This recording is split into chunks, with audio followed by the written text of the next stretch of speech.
जब तुम ये जानते हो कि ये आचरण अच्छा है और ये आचरण बुरा है, प्रश्न है महाराज जी हम में बहुत दोष हैं, दोष अपने प्रयत्न से दूर होंगे या भगवत कृपा से?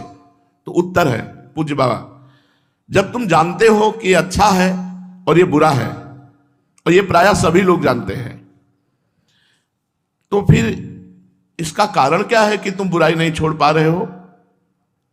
तुम्हारी लगन नहीं है बुरा छोड़ने की, तुम्हारा संकल्प नहीं बन रहा बुरा छोड़ने का। यदि तुम्हारी दृढ़ प्रतिज्ञा हो जाए, दृढ़ लगन हो जाए, तो तुम्हारे सारे दोष दूर हो जाए। तो तुम्हारा प्रयास और भगवत कृपा दोनों चाहिए। तुम्हारी लगन छोड़ने का ये तुम्हारा प्रयास, और उसको छुड़वा देना ये भगवान की कृपा।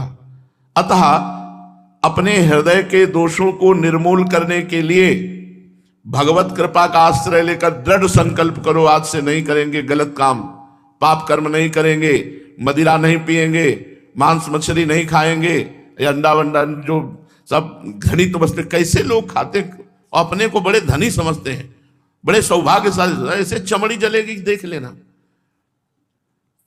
देखो अवश्य में भोक्तव्यम कृतम कर्म शुभाशुभम, नरक तो भोगना ही, हम कह रहे हैं मन ना मानो नरक, यहाँ नरक नहीं देख रहे हो? बोले ऐसा एक्सीडेंट हुआ, ऐसा, वो काल परम निर्दयी है, क्योंकि तुमने निर्दयता की है तो चिल्ला। वो चीख रहा था, बकरा बकरी मुर्गा, तुमने ध्यान दिया? नहीं दिया, खूब चबाया, अब काल तुम्हें चबाएगा। लेकिन इस समय किसी को पीछे कर्म दिखाई नहीं देते। अगर मोटी हेडिंग में लिखा चला आवे ना, इस कर्म का फल इसको ये मिल रहा है, तो लोग डरने लगे। लेकिन तत्कालिक कर्म का फल होता नहीं।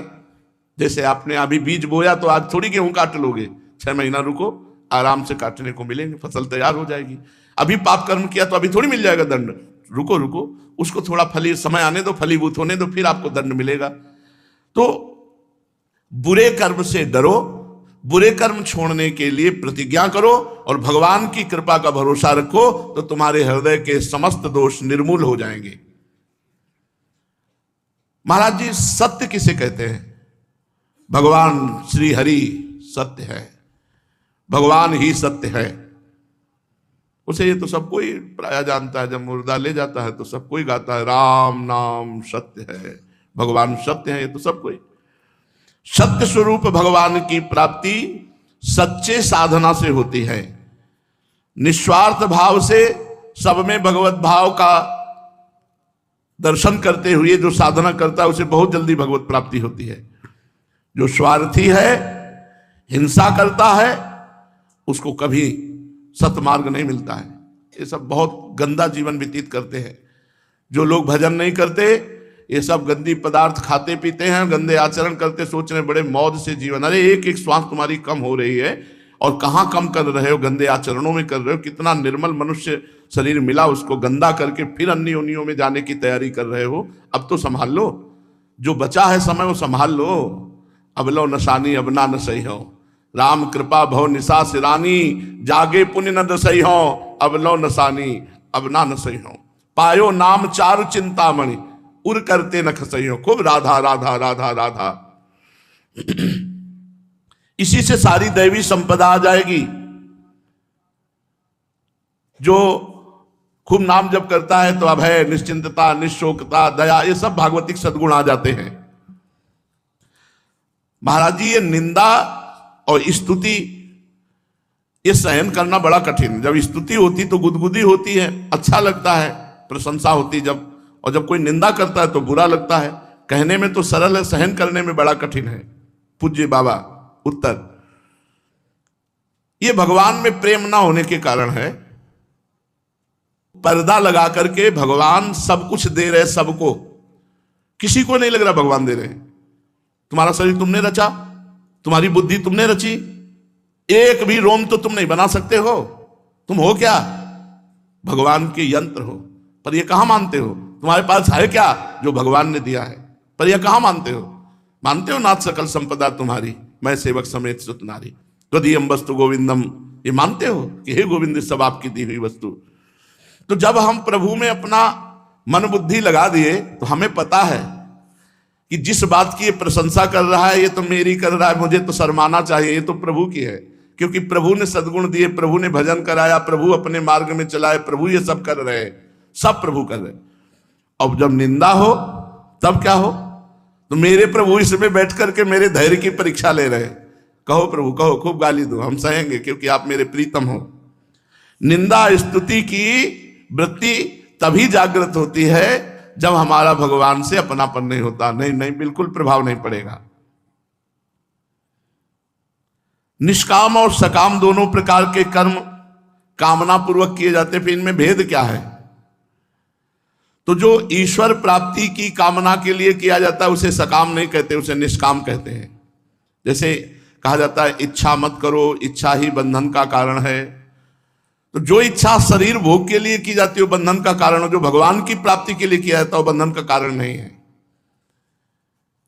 हमारा खूब भजन बढ़े, हम जितेंद्रीय हो, हम प्रभु के प्रेम में डूबे, हमें भगवत साक्षात्कार हो, हमारा जन्म ना हो, ये इच्छाएं करके ही तो परमार्थ में चला जाता है। तो ये इच्छाएं बांधने वाली नहीं, मुक्त करने वाली हैं।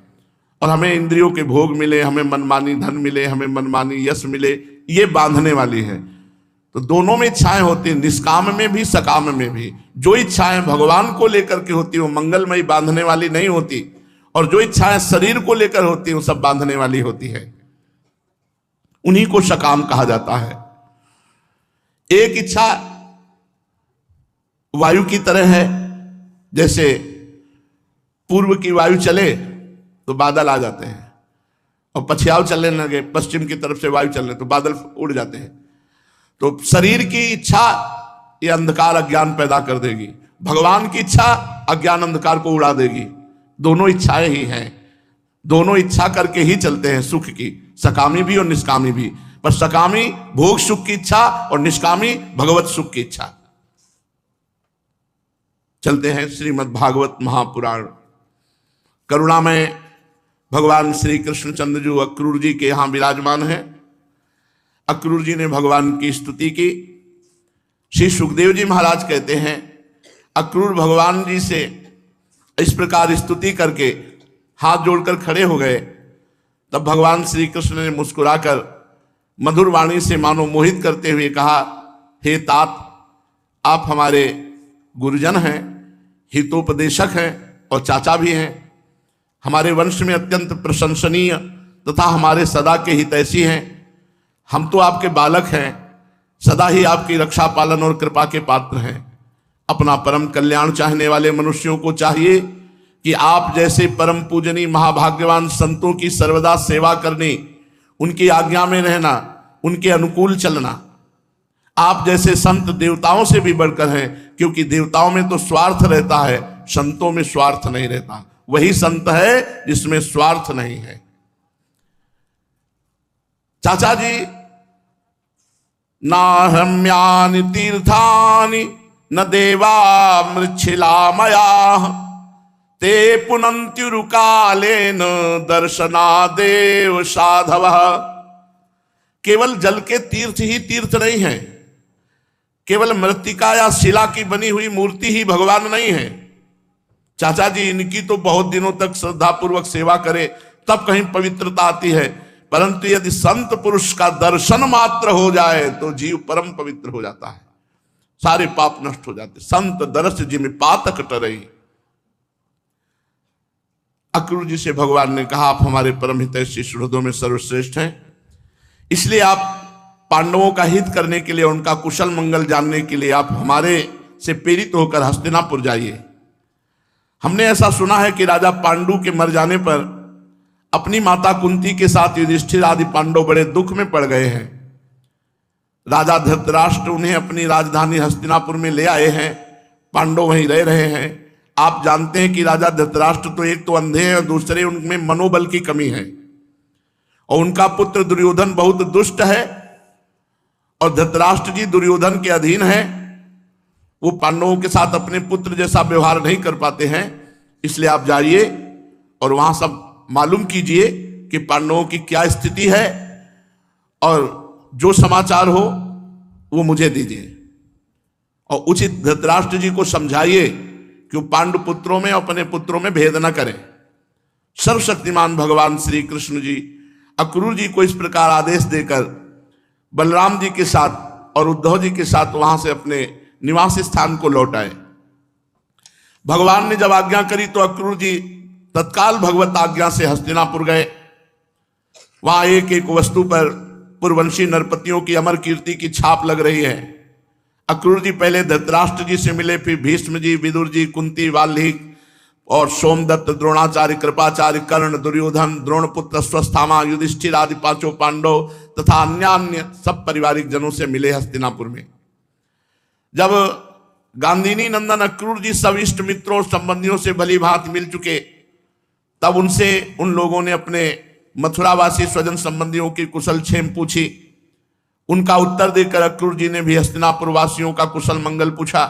परीक्षित, अक्रूर जी ये जानने के लिए कि धृतराष्ट्र पांडवों के साथ कैसा व्यवहार करते हैं, कुछ महीनों तक वहीं हस्तिनापुर में रहे।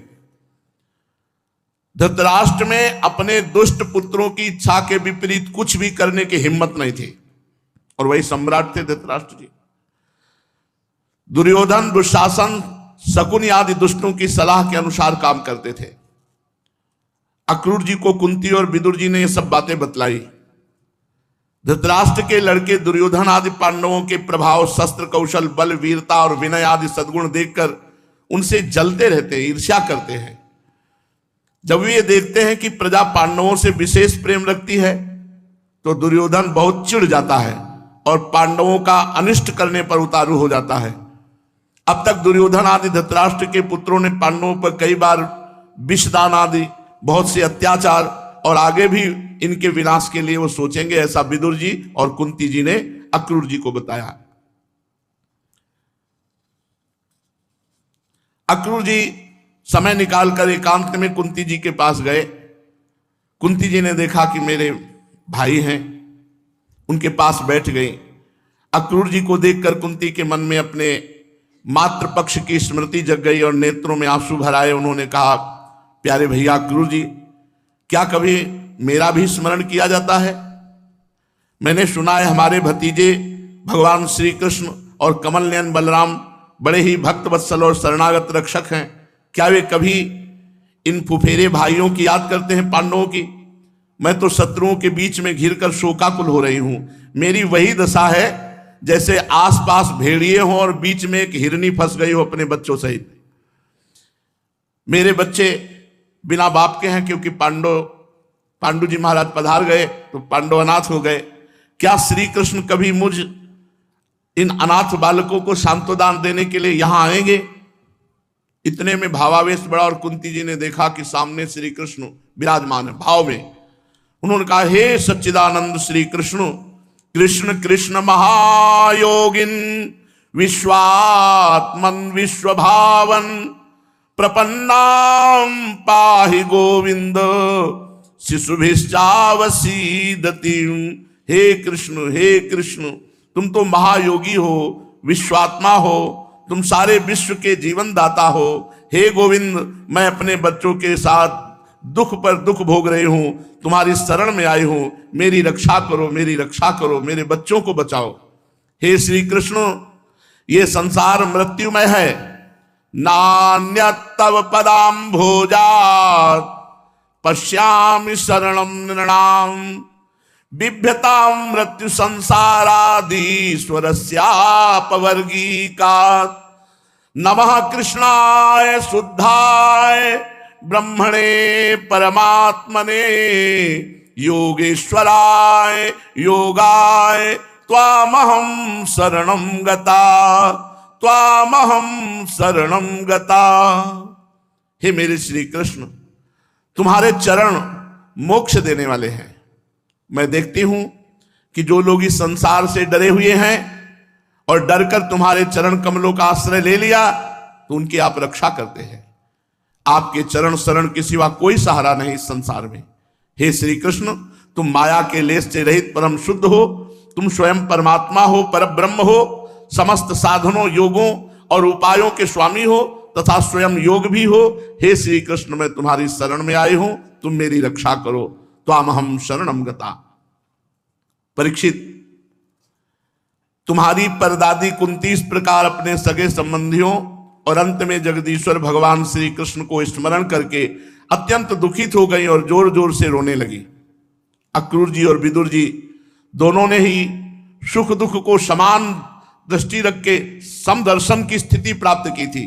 उन्होंने कुंती जी को समझाया, देखो तुम रो मत, तुम अपने पुत्रों को सोचो। ये साक्षात धर्म का अवतार युधिष्ठिर, महाबली वायु का अवतार भीम, ये सब देवता तुम्हारे पुत्र बनकर के आए हैं। ये अधर्म का नाश करने के लिए पैदा हुए, इनको कोई विनाश नहीं कर सकता। बहुत कुछ समझाया बुझाया, तब कुंती जी को सांत्वना मिली। अक्रूर जी जब मथुरा जाने लगे तब अंतिम में राजा धृतराष्ट्र के पास आए और अब तक ये स्पष्ट हो गया था कि राजा धृतराष्ट्र अपने पुत्रों का पक्षपात करते हैं और अपने भाई के पुत्र पांडवों के साथ पुत्रों जैसा बर्ताव नहीं करते। अब अक्रूर जी ने कौरवों की भरी सभा में गर्ज करके कहा कि हे महाराज धृतराष्ट्र, मैं भगवान श्री कृष्ण और बलराम जी का तुम्हें संदेश सुनाता हूं। महाराज धृतराष्ट्र, आप कुरुवंशियों की उज्जवल कीर्ति को और बढ़ाइए। आपको यह काम विशेष रूप से इसलिए करना है कि अपने भाई पांडु के परलोक सिधार जाने पर आप राज सिंहासन के अधिकारी हुए हैं। आप धर्म से पृथ्वी का पालन कीजिए, अपने सद्व्यवहार से प्रजा को प्रसन्न रखिए और आप पांडवों के साथ अपने पुत्र जैसा बर्ताव कीजिए। इसी से आपको इस लोक में यश मिलेगा और परलोक में सद्गति प्राप्त होगी। यदि आप इसके विपरीत आचरण करेंगे तो महाराज इस लोक में आपकी निंदा होगी और अंत में आपको नरक जाना पड़ेगा। इसलिए अपने पुत्रों और पांडवों के साथ समानता का बर्ताव कीजिए। आप जानते हैं कि संसार में कभी कहीं कोई किसी के साथ सदा नहीं रह सकता। जिनसे जुड़े हुए हैं उनसे एक दिन बिछुड़ना पड़ेगा। राजन, ये बात अपने शरीर के लिए भी सुलभवान सत्य है। फिर स्त्री, पुत्र, धन आदि को छोड़कर जाना पड़ेगा। इस विषय में तो कहना ही क्या है। जीव अकेला ही पैदा हुआ है, अकेला ही जाएगा। असंगो हम पुरुषा, अकेला ही पैदा हुआ है और अकेला ही जाएगा। बीच में मेला मिला, बीच में दुनिया में लाखों का मेला जुड़ा। हंसा जब जब उड़ा तो अकेला उड़ा। ये दिमाग में बैठ जाएगा तो भजन होने लगेगा। जीव अकेला ही पैदा हुआ है और अकेला ही मर कर जाएगा। अपनी करनी धरनी पाप पुण्य का फल अकेला ही भोगेगा। इसलिए महाराज, जिन स्त्री पुत्रों को तुम अपना समझते हो और उनका भरण पोषण करते हो, तुम्हारा धर्म है। इस प्रकार बातें बनाकर मूर्ख प्राणी के अधर्म से इकट्ठे किए हुए धन को पारिवारिक जन लूटते हैं। जैसे जल में रहने वाले जंतुओं का सर्वस्व जल को उन्हीं के संबंधी चाट जाते हैं। महाराज, ये मूर्ख जीव भगवान का भजन न करके अधर्म के द्वारा धन कमाकर परिवार का पोषण करता है, अपने प्राण का पोषण करता है, पुत्र आदि का पोषण करता है और सबको यहीं छोड़कर अकेले नरक भोगता है। जो अपने धर्म से विमुख है, सच पूछिए तो वह अपना लौकिक स्वार्थ भी नहीं जानता। क्योंकि जिनके लिए वह अधर्म करता है वो सब यहीं छूट जाएंगे और उसको अपनी पाप की गठरी बांधकर बोझा लाद कर स्वयं नरक में जाना होगा और नरक भोगना होगा। इसलिए महाराज, ये बात समझ लीजिए कि ये दुनिया 4 दिन की चांदनी है, सपने का खिलवाड़ है, जादू का तमाशा है, ये मनोराज्य मात्र है। आप अपने प्रयत्न से, अपनी शक्ति से चित्त को रोकिए, ममतावश पक्षपात न कीजिए। आप समर्थ है, समत्व में स्थित हो जाइए और इस संसार की ओर से उपराम और शांत हो जाइए। अब जो धृतराष्ट्र जी ने कहा वो भी बहुत विचारनीय बात है। धृतराष्ट्र जी ने कहा कि दानपते अक्रूर जी, अक्षरशः आप मेरे कल्याण की बात कह रहे हैं, भले की बात कह रहे हैं, बहुत मीठी बात कह रहे हैं। जैसे मरने वाले को अमृत मिल जाए और उससे तृप्त नहीं हो सकता, वैसे ही मैं भी आपकी बातें सुनकर तृप्त नहीं हो रहा हूं। फिर भी हमारे हितैषी अक्रूर जी, मैं तुम्हें बताऊं, मेरे चित्त में आपकी ये शिक्षा एक पल भर भी नहीं ठहर रही, बिल्कुल नहीं, सब उड़ जा रही है। क्यों? क्योंकि मेरे हृदय में पुत्र के प्रति बहुत ममता है। ममता रतसन ज्ञान कहानी, जो ममता से आसक्त उसे ज्ञान नहीं, ज्ञान का रंग नहीं चढ़। तुम्हारे बहुत उपदेश अमृतमय है, पर मेरे हृदय में एक पाई भर नहीं टिक रहे, तनिक भी नहीं टिक रहे, सब तुरंत हटते चले जा रहे। क्यों? क्योंकि मेरी पुत्रों में ममता है। इसीलिए मेरा हृदय तुम्हारे उपदेश नहीं सुन रहा। देखो, जैसे स्फटिक पर्वत पर एक बार बिजली कौंधती और दूसरी क्षण अंतर ध्यान हो जाती है, वैसे ही एक बार तो उपदेश लगते हैं बहुत अच्छे बोल रहे हो आप, लेकिन दूसरी क्षण हट जाते हैं, कोई प्रभाव नहीं पड़ रहा मेरे हृदय में, क्योंकि मेरे हृदय में ममता है अपने पुत्रों के प्रति, विषमता है अन्य के प्रति। अक्रूर जी, तुम्हें एक बात बतावे, सुना है भगवान पृथ्वी का भार उतारने के लिए श्री कृष्ण के रूप में अवतीर्ण हुए, तो ऐसा कौन पुरुष है जो उनके विधान में उलट फेर कर सके? इसलिए मुझे लगता है कि मुझे तुम्हारे उपदेश जो अंदर टिक नहीं रहे, मतलब भगवान हमसे कुछ करवाना चाहते हैं। हाँ, 18 क्षोणी का विनाश करवाना चाहते हैं, क्योंकि अगर ये ठीक हो जाए तो सब ठीक हो जाता। वो स्पष्ट कह रहे मेरे हृदय में पुत्र के प्रति ममता है, इसलिए भगवान कुछ करवाना चाहते हैं। तो अब जैसी श्री कृष्ण की इच्छा वही होगा। देखो, भगवान की माया बड़ी अचिंत शक्ति है, उसी माया के द्वारा इस संसार की भगवान सृष्टि करके इसमें प्रवेश करते हैं और कर्म फलों का विभाजन कर देते हैं, और इस संसार चक्र की बेरोक टोक चाल में उनकी अचिंत्य लीला शक्ति के अतिरिक्त तो कोई कारण नहीं है। मैं तो उन परमेश्वरशाली श्री कृष्ण को नमस्कार करता हूं जो मेरे द्वारा वो कुछ करवाना चाहते हैं। ठीक बात कही, वही करवाना चाहते हैं। अक्रूर जी महाराज धृतराष्ट्र का अभिप्राय जान गए कि पांडवों का पक्ष नहीं लेंगे, अपने पुत्रों का पक्ष लेके पांडवों के विनाश की बात सोचेंगे। सबसे अनुमति ली और वहां से लौट कर आकर भगवान श्री कृष्ण और बलराम जी को बताया कि पांडवों के साथ अच्छा व्यवहार नहीं है, महाराज धृतराष्ट्र की बुद्धि ठीक नहीं है। वो हस्तिनापुर में जो जो सुना था वो सब आकर के बता दिया। इधर जब कंस मारा गया तो उसके ससुर को बहुत दुख हुआ।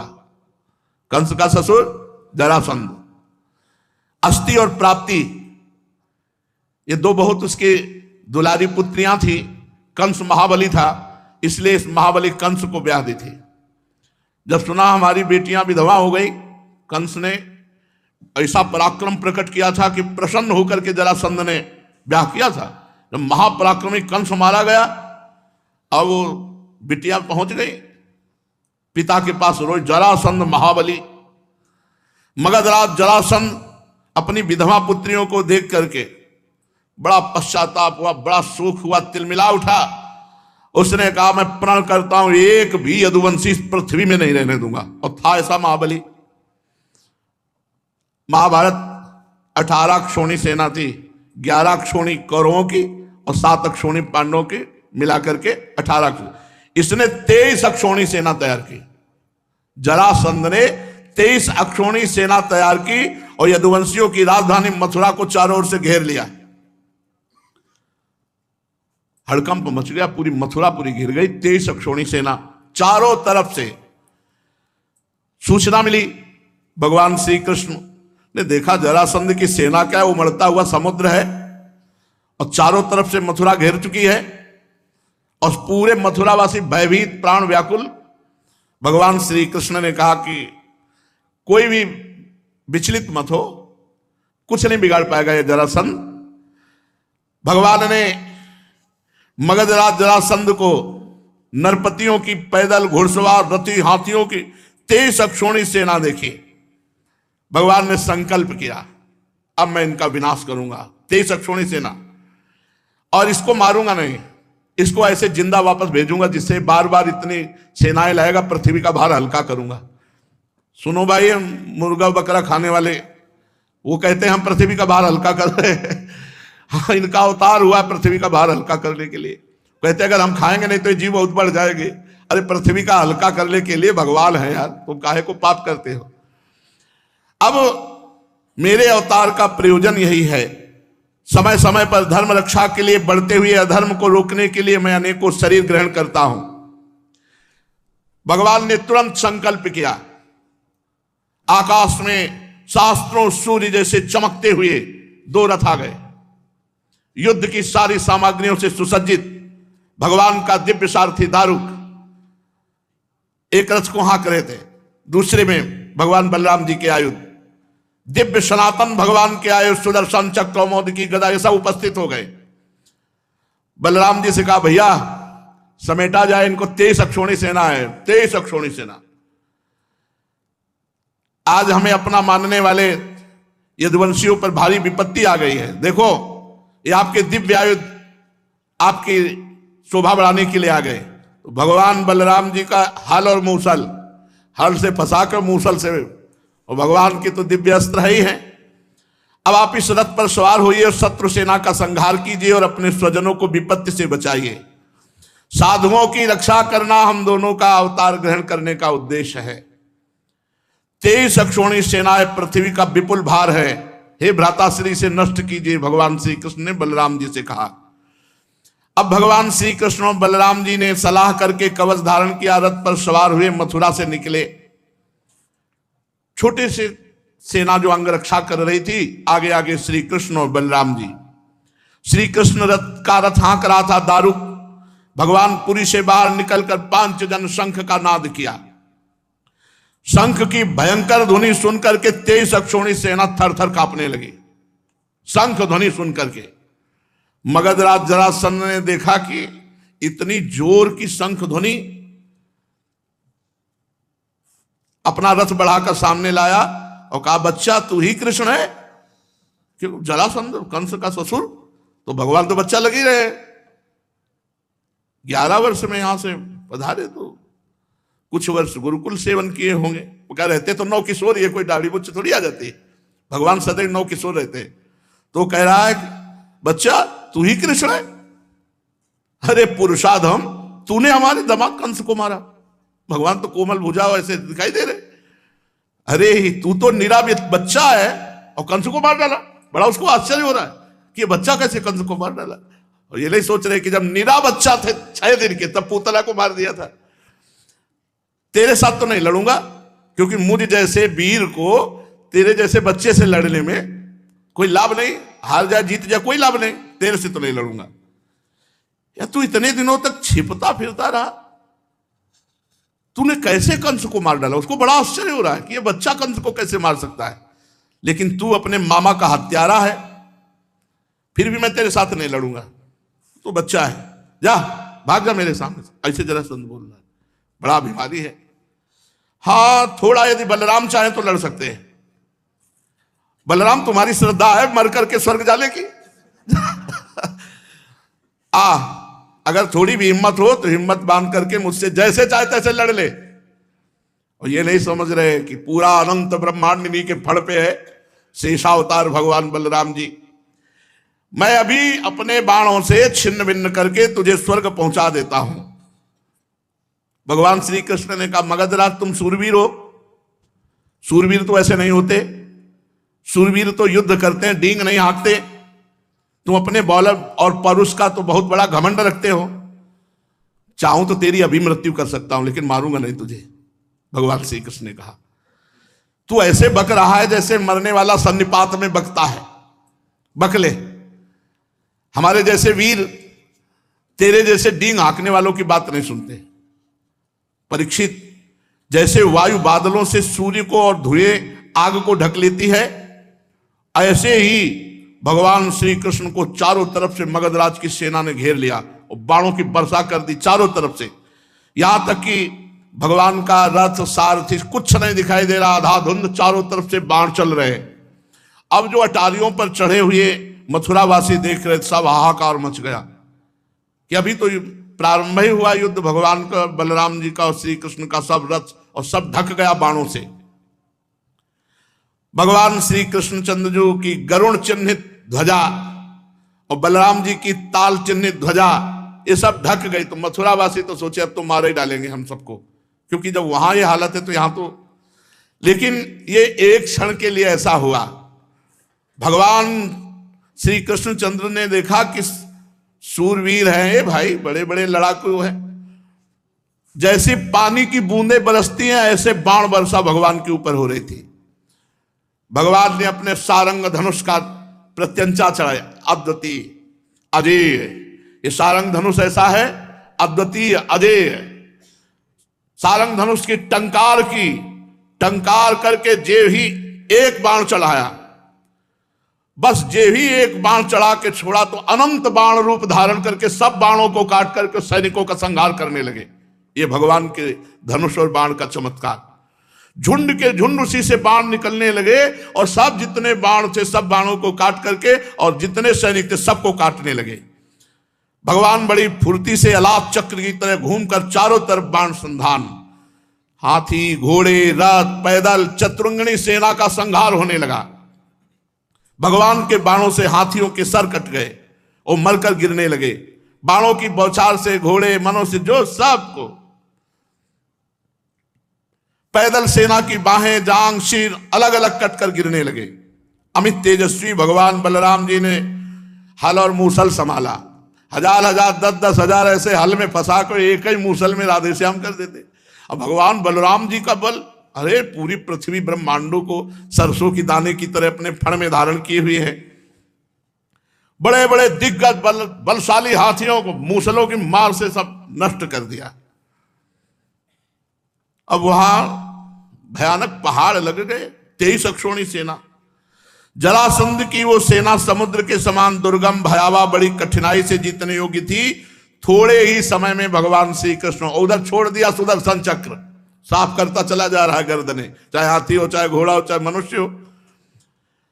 कुछ ही समय में 23 अक्षोणी सेना का विनाश कर दिया। सारे जगत के स्वामी भगवान श्री कृष्ण के लिए तो खिलवाड़ है, वो संकल्प करे तो अनंत ब्रह्मांड एक सेकंड में नष्ट हो जाए। खेल खेल में तीनों लोकों की उत्पत्ति स्थिति और संहार करने वाले प्रभु हैं, उनके लिए कोई बड़ी बात है? शत्रुओं की सेना का बात की बात में सत्यानाश कर दिया। जब जरासंध की सारी सेना मारी गई, रथ टूट गया, पैदल उतर के खड़ा हो गया, शरीर में केवल प्राण बाकी रहे, बलराम जी के हल में फंसा हुआ। बलराम जी ने मूसल संभाला, भगवान श्री कृष्ण का मारना नहीं, से छोड़ दो। जरासंध ने पहले विपक्षी नरपतियों का बहुतों का वध किया है, परंतु बलराम जी की पकड़ में आने के बाद वो हिम्मत नहीं थी कि छुड़ा सके। भगवान श्री कृष्ण ने इशारा किया, मारना नहीं भैया, इसे जाने दो, क्योंकि ये फिर सेना इकट्ठी करके लाएगा, तो हमें जा जाके पृथ्वी का भार जो उतारना पड़ेगा ये मथुरापुरी में उतारते रहेंगे, इसको छोड़ दो। बड़े बड़े शूरवीर जरासंध का सम्मान करते थे। अब उसको बड़ी लज्जा आई कि जब जिसे मैं पुरुषाधम कृष्ण कह रहा था, बच्चा कह रहा था, उन्होंने जीवन दान दिया कि जा, इतने बड़े महावीर को मुझे दीन की बात छोड़ दिया। अब उस घोर तपस्या करने लगा। तो नरपतियों ने आकर के राजाओं ने समझाया कि महाराज यदुवंशियों में रखा क्या है, आप उनके लिए तपस्या क्यों करते हो? अभी तो हम लोग हैं ना, चलो फिर युद्ध किया जाए और इस बार जरूर विजय प्राप्त होगी। तुम्हें तपस्या में समय नष्ट नहीं करना चाहिए। उस समय मगधराज जरासंध की सारी सेना मारी जा चुकी थी। बलराम जी ने उपेक्षा पूर्वक उसे छोड़ दिया था। वो उदास होकर अपने मगध देश को गया और भगवान श्री कृष्ण की सेना में किसी एक सैनिक का बाल भी बांका नहीं हुआ और 23 अक्षोणी सेना मारी गई जरासंध की। भगवान अपार सामर्थ्यशाली है। देखो ये वैभव संपन्न लीलाएं सुनकर हमें गर्व होना चाहिए कि हम ऐसे भगवान के दास हैं। बड़े बड़े देवता नंदन वन के पुष्पों की वर्षा भगवान श्री कृष्ण पर करने लगे। अब मथुरावासी भगवान के प्रभाव को देखकर भयरहित हो गए। भयरहित तो कंस के वध से ही हो गए थे, पर जरासंध के आक्रमण से भयभीत हो गए थे। जब जरासंध की सेना मारी गई तो पक्का विश्वास हो गया कि हम ऐसे श्री कृष्ण की शरण में कि हमारा बाल बांका भी नहीं हो सकता। भगवान मथुरा में प्रवेश किए। ब्राह्मण लोग मंत्रोच्चारण कर रहे हैं, कोई पुष्प कोई अर्घ भगवान को कोई गले से लगा रहा है, कोई आशीष दे रहा है। और रणभूमि से अपार सोने चांदी के आभूषण सब मथुरा वासियों को बांट दिया गया और प्रधान धन महाराज उग्रसेन के चरणों में समर्पित किया गया।